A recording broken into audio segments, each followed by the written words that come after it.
And in this, we teach how to do cross-chain messaging and bridging with Secret Network to your L1 or L2 or L3 on EVM. We're currently connected to 20 plus EVM chains, and you can see all go to our EVM developer toolkit box and go to supported networks.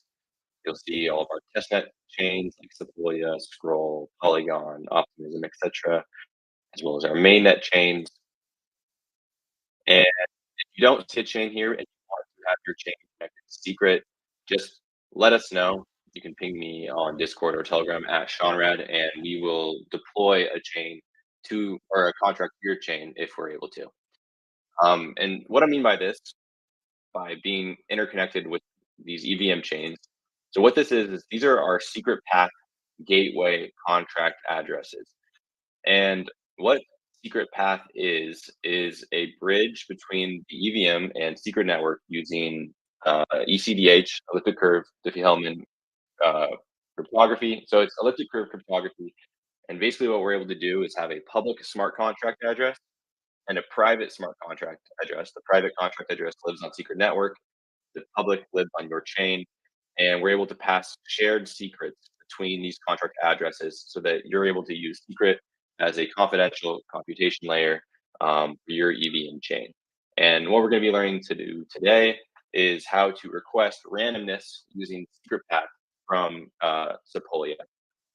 So let us dive into the code. I'm just going to create an empty instance and remix, deploy a randomness receiver contract so that we can have randomness on Sepolia. Let me create a blank workspace.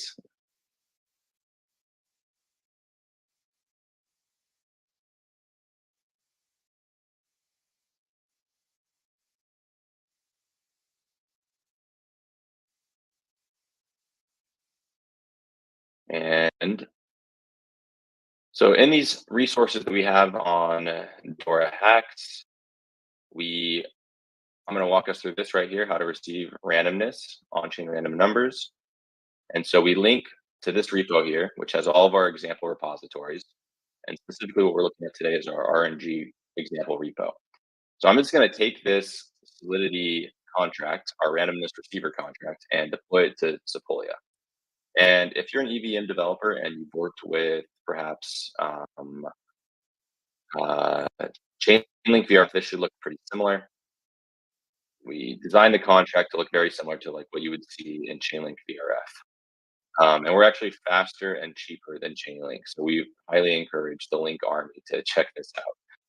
So I'm just going to copy this contract exactly as it is, paste it into Remix, and yes, where we're going to deploy this. Let's see. So we're currently using 0.23, going to compile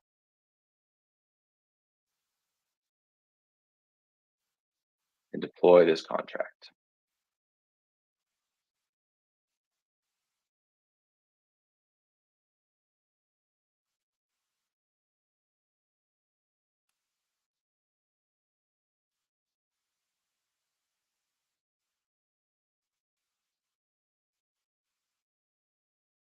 All right, so we have our returned contract address, which we can view in a Sepolia Explorer.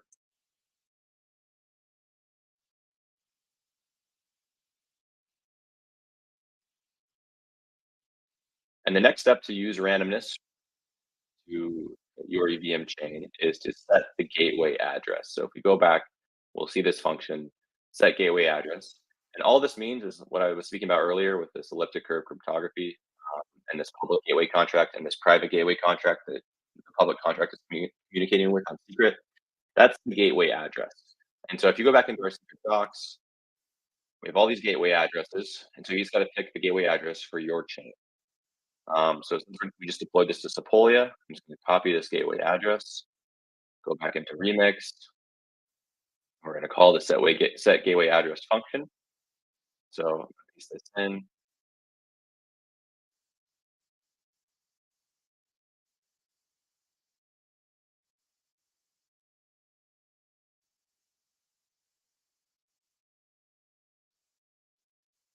Great. So the transaction went through. You can see that here. And now all that's left is to request randomness.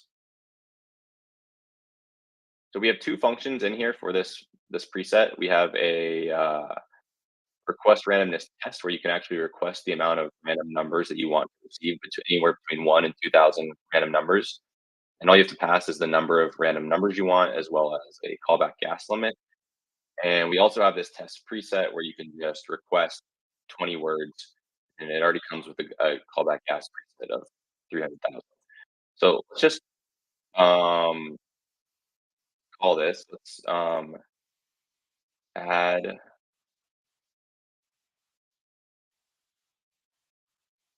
Let's just request 3 words or 3 random numbers, and we just pass a little bit of gas. And all right, we're gonna transact.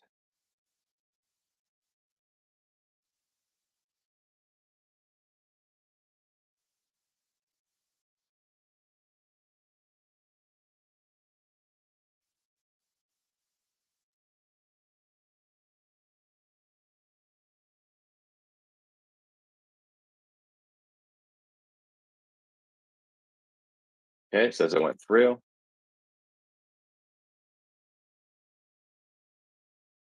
Give it a second to show up on our Explorer. And while we wait for that, we can just speak to this documentation. If you go to the use cases under our EVM developer toolkit, you'll see VRF here, which is what we're doing right now. And it kind of walks you through all of these things we're doing right now step by step. So if you have any questions after this stream and you want to learn more, you can check out this to get like a detailed breakdown of the contract itself. And yeah, this callback gas we just added, what that is, it's the amount of gas to pay for the message coming on the way back from secret to EVM. And if you pay less than the amount needed, it will fail. So as a developer, based on which chain you deploy to, you might have to just experiment a little bit with like what's the minimum callback gas you need to set to request randomness. I sent in sort of an arbitrary amount, just that would definitely be ample amount. But you can definitely pay a lot less and be able to pay for these transactions. Okay. All right. So we see that our randomness request happened a minute ago, and then we can check out the blocks. Because again, in this contract, we have an event. So when we request randomness, we emit an event on chain to those fulfilled random numbers. So if we go now the events tab of my contract on Deploy Explorer, we'll see that this first event was initiated when I requested randomness at block 257, and then randomness was received at block 260. So within 3 blocks, we received our 3 random numbers, which are these hex strings here. Pretty cool. And like I said, we can do this for much more than 50, for example. Uh,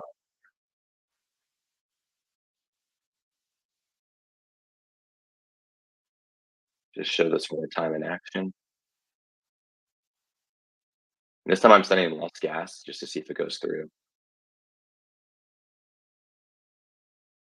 0.0008 is the pull, yeah. Okay, so that went through. And yes, I requested 50 random numbers this time. And let's just see how long that takes for the contract to pick it up. All right, so we have the request randomness again. And now last time it happened within 3 blocks on the pull, yeah. Let's see how long it takes for it to receive this time.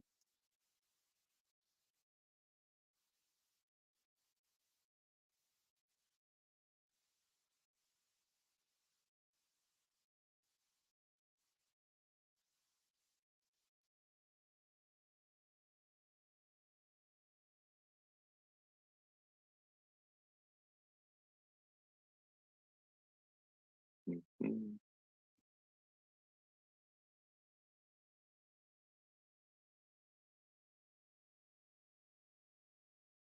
Okay. And it's possible that I didn't pay for enough gas on the way back, then it might fail.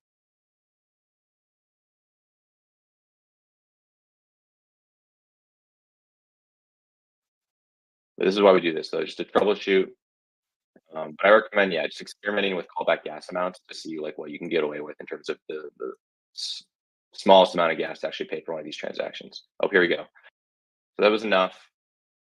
So we called it on block 68. It was returned on block 73. So within 5 blocks, we received our 50 random numbers. And just to showcase like what this could actually like look like in a demo, if anyone is curious, like I made a demo that also exists in our docs. So if you just go back to VRF developer tutorial and network docs, you can see a demo of what this actually looks like. And this is a demo with using Wallet Connect. So every single chain secret path, you can use any of these chains to request randomness from making.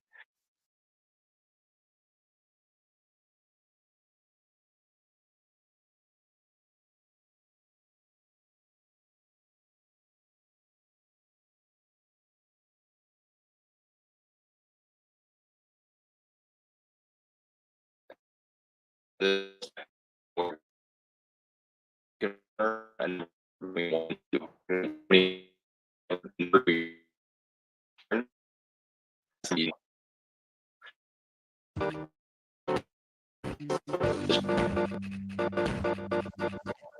all right, so our random number that we received between 1 and 200 was 94, and then we have this. Yeah, that is VRF on secret, and that's how to call secret VRF on EVM. If you are a developer who's interested in learning DoraHacks and HackSecret 3, all of the resources are linked in our DoraHacks page. There's lots of great resources here, and we're very excited to see what developers submit. And sky is the limit. You can really build anything you need where you need a computing layer, you can use secret to do that. So if you go back to our documentation, I just want to make sure that everyone who's listening to this understands that not only do we have these VRF demos and examples with full stack demos and code bases, we also have examples showcasing how to do this same thing with confidential voting, sealed data auctions, cross-chain NFTs, storing encrypted data, as well as sending cross-chain tokens from EVM to secret network. Um, that is the demo. If there's no questions, I will wrap it up there. I'm gonna stop sharing my screen. All right. Thank you so much, everyone. My name is Conrad. I do developer relations for Secret Network. And if you have any questions, just feel free to ping us here on Discord and Secret Network Dev Issues channel, or on Telegram and the Secret Network Developer Community channel, or you can ping me personally on Discord or Telegram at Seanrad, SEANRAD. Thank you so much to Lynn and the Dora team for hosting us today. And we're so excited to see what you build in Hack Secret 3.